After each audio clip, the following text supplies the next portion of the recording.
The fate of the Carney government will be up in the air on Monday as MPs vote to approve or to reject the federal budget tabled last week. And even with the decision by a Conservative MP to cross the floor, that's Chris D'Entremont from Nova Scotia, the Liberals are still in a minority position in the House of Commons, and they need at least 2 opposition MPs from either the Bloc, the Conservatives, the NDP, or the Greens to vote in favor of the budget. Or they need 4 opposition MPs to abstain, to not vote either way.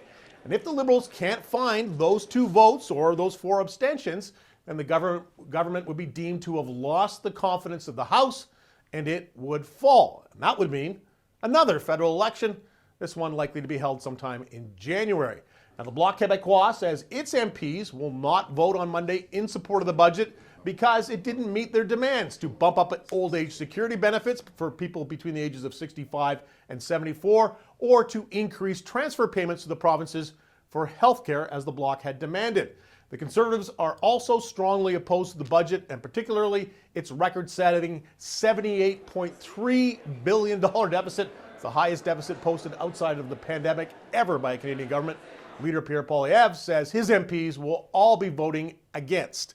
However, when there were amendments brought to the budget by the opposition parties last week, and the amendments came up for a vote, there were 4 Conservative MPs who did not show up.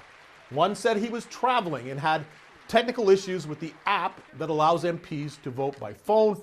Another said she was on sick leave, and another said she was out of the country and couldn't vote electronically at all. So that leaves open at least the possibility that most Conservative MPs will vote against the bill, but enough of them will have similar technical issues, logistics problems, and won't vote, allowing the budget to pass through the House even narrowly.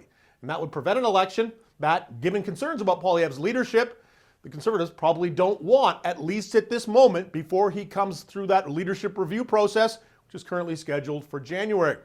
Now, the NDP won't choose its new leader to replace Jagmeet Singh until March, and the party is still very much in debt from the last election. Election campaigns are really expensive things to run. They require parties to fundraise between elections, so having one so soon after the one in the spring will be very costly to them. They would also prefer to avoid another campaign right now, but they also don't want to be seen as propping up Carney's government as they did with his predecessor, Justin Trudeau, through the Supply and Confidence Agreement. This will be a difficult decision for NDP MPs. Then there is the sole Green Party MP. Elizabeth May says she's still thinking about it, has been talking to Carney's office. At this point, it's all an open question. We may not know until the Speaker calls for the recorded vote in the House on Monday afternoon whether Carney's first budget will survive or whether Canadians will be headed back to the ballot box. Glen McGregor, City News, Ottawa.